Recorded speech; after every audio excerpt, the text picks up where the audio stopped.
ആകിയാൽ നോക്കുവിന് പാപം എന്താണ് ഞാൻ അടുക്കും ചിട്ടയുമായിട്ടാണ് പറഞ്ഞത്. പ്രിയപ്പെട്ടവരെ, 6000 വർഷങ്ങൾക്ക് മുമ്പ് ദൈവം ഭൂമിയെയും ആകാശത്തെയും സൃഷ്ടിച്ചു. അതിനുശേഷം എല്ലാ ജീവജാലങ്ങളെയും ദൈവം സൃഷ്ടിച്ചു. മനുഷ്യനൊഴികെ ഈ ഭൂമിയിലുള്ള എല്ലാ ജീവജാലങ്ങളെയും ദൈവം തന്റെ വചനത്താൽ വാക്കുകളാൽ സൃഷ്ടിച്ചു.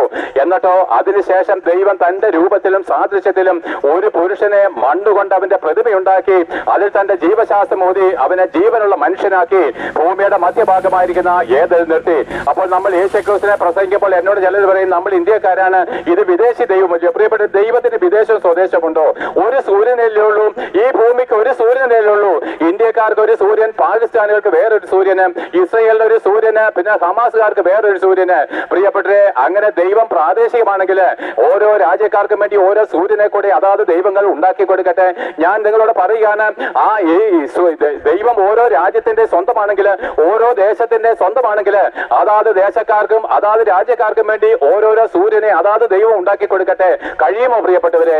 എന്നാൽ ഒരേ ഒരു സൂര്യനേ ഉള്ളൂ. ആ ഏക സൂര്യനെ സൃഷ്ടിച്ച യേശു ക്രിസ്തുവിനെ, ആ ക്രിസ്തുവിനെ എത്ര ഞങ്ങൾ പ്രസംഗിക്കുന്നത്? അവനൊരു മനുഷ്യനായിട്ട് വന്നതുകൊണ്ടാണോ നിങ്ങൾക്ക് വിലയില്ലാത്തത്? അല്ല പ്രിയപ്പെട്ടവരെ, മരിച്ചതിന് ശേഷം അത്യുന്നതനായിരിക്കുന്ന കർത്താവിന്റെ മുമ്പിൽ നിങ്ങൾ ആത്മരൂപത്തിൽ നിൽക്കുമ്പോൾ അവന്റെ പ്രഭാപൂരം കണ്ട് നിങ്ങൾ അന്തം വിട്ടുപോകും. അവന്റെ പ്രഭാപൂരം കണ്ട് നിങ്ങൾ എന്താണ് കഠിനമായിരിക്കുന്ന വേദനയോട് നിലവിളിയോടുകൂടി അവന്റെ മുമ്പിൽ നശിച്ചു പോകാതിരിക്കേണ്ടതിനാണ് സുവിശേഷം അറിയിക്കുന്നത്.